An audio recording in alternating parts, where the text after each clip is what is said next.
Good morning! Welcome back to a new video. As you can see, we are down in the basement again and we have to work on the floors. So the floors is the next thing we have to do, and it's really important to get it done before the water level gets too high and starts pressing all in here and we have problems. Currently it's just moisture, it's just coming through a bit, and yeah, we do have water sitting in the little tray, the tank, where you get the water out from, so it does push in there, but it hasn't reached yet the floor level where it pushes through all the floors, and then you would have a proper flood. So yeah, we have solved the walls. Now the water doesn't come in from the sides, but we need to solve the floors. And what we're gonna do, which is not really necessary, we're gonna add cement layer on top of the original cement to reinforce it. It's nothing wrong with it, just want it reinforced because the next layer we're putting after that is a full waterproof seal coat. It's a specific material that you put for basements that fully waterproofs it, not just damp proof it like this one. The one we have added now is damp proof, so against moisture going through. But the next one is going to be full water resisting against pressure water. That's the most important.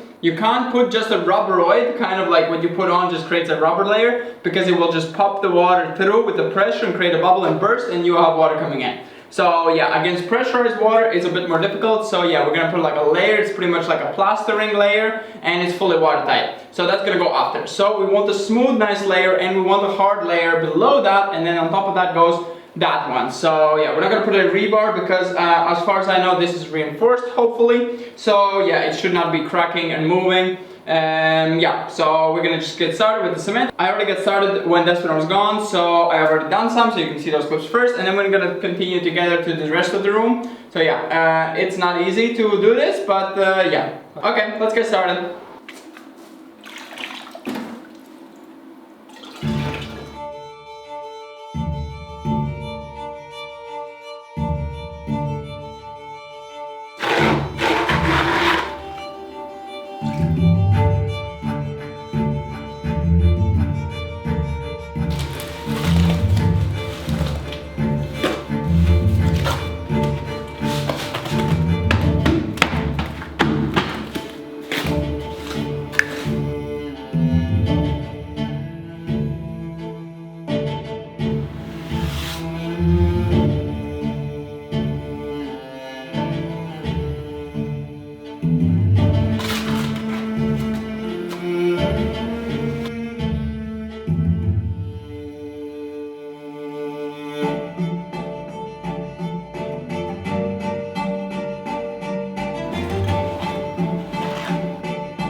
So we have many days later. It's been over a week since we finished the whole other side. This one's been 2 weeks or even 3 weeks drying. And we're gonna apply now the next layer, which is a waterproofing slurry. So this is kind of the only thing that you can really do in basements, and this will prevent pressurized water from coming through, because we are dealing with groundwater at the very base levels. Higher up is just moisture, so this one might not even have a problem with what we have added, but on the bottom it has droplets pushing through, so water is coming through very slowly. It wouldn't even fill that up. I think in a few months it would take to fill that up, the whole container. So you could put a submergible pump, but everything's going to be very wet and it's going to be a lot of moisture in here. So we want to prevent that. We want to make it more of a storage, and also for a basement to be nice and cold and dry. It also prevents a lot of rotting and molding. So yeah, anyways, we're going to apply this. I've never worked with this, but apparently you just do a very thin layer, 2 millimeters all the way around. And yeah, we have 3 of these bags. They are 35 euros a bag, so it's not cheap, and we need 3 bags just for the floor, and then probably a few more bags just to do half of the walls, just to make sure we are secure. But that will be then our walls secured and no water should come through. So yeah, let's get started, mix this in and start applying it on the floors and see how we're gonna get out of here with doing the whole floors, or maybe we'll have to just leave a square and finish it later, which I wouldn't like. I would like it all flush, but we will see how we can do it.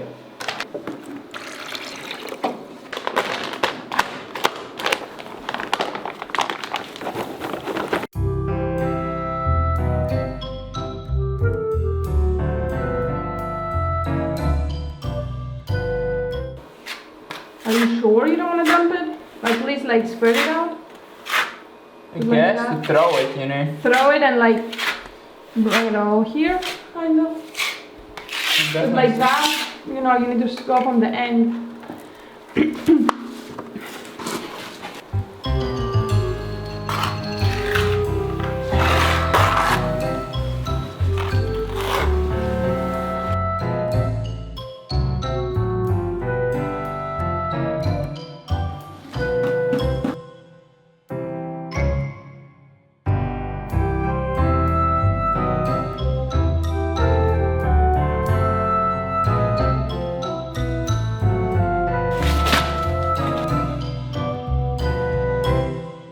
That was the best consistency for that hole.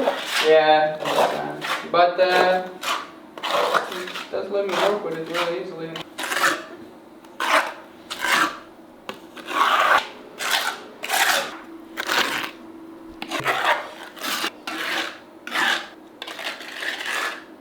I think it's too liquidy.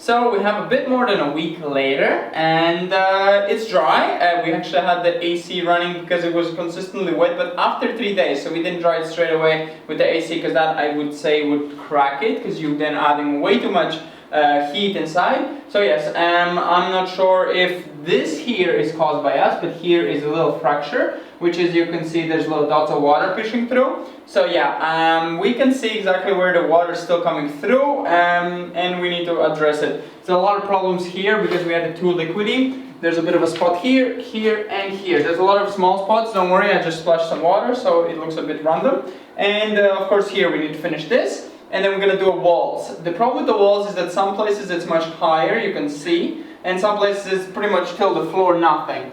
So yeah, that is the biggest problem, but we're just going to do it pretty high up, just to be sure. I don't know how many we'll need, but we'll just try to do as many as possible. We're going to do all these low parts first, because that side is slightly bit higher. It's all sloped up, just so the water all leaks down into this hole. I think it's already pretty dry.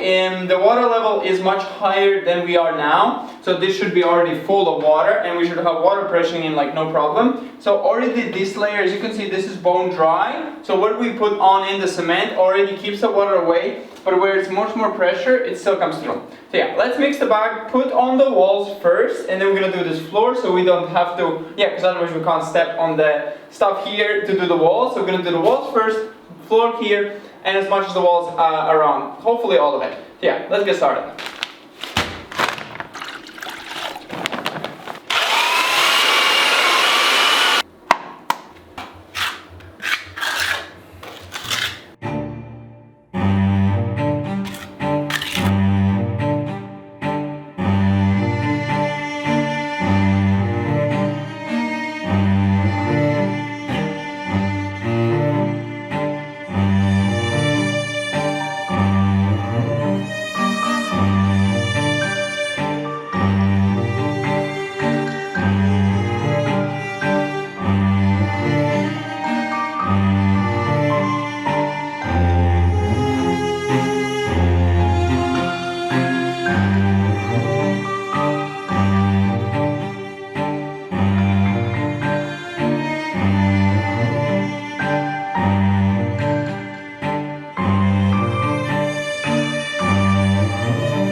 So as you can see, we have finished, the floors are done, and also the top is done. So until, well, it's uncertain because we did everywhere randomly. We could see where the water was soaking in on heavy rainfall. We had rain for many days, so we could see where it's a bit wet. It wasn't pouring down water, but it was just wet. And the connection where it connects the wall and the floor, that was the most wet. You could actually see a line of water all around. The floors are bone dry, as you can tell, so nothing on the floors except this corner where it actually was dripping down. That's why we have done a large amount here. But we're pretty much going to leave the walls like this, let it all dry, and then since the water level keeps rising in the winter, until a certain point of course, then we're going to monitor if it needs to be done higher. So we're not going to paint them, we're going to actually leave it to dry fully, because it did take like nearly a month to dry this one fully to be bone dry. So that does dry really slowly, so we don't want to rush with the paint and then the paint just peels off. So yeah, we're going to let it dry, and then we're going to add even more if needed. So yeah, that also lets us flexible.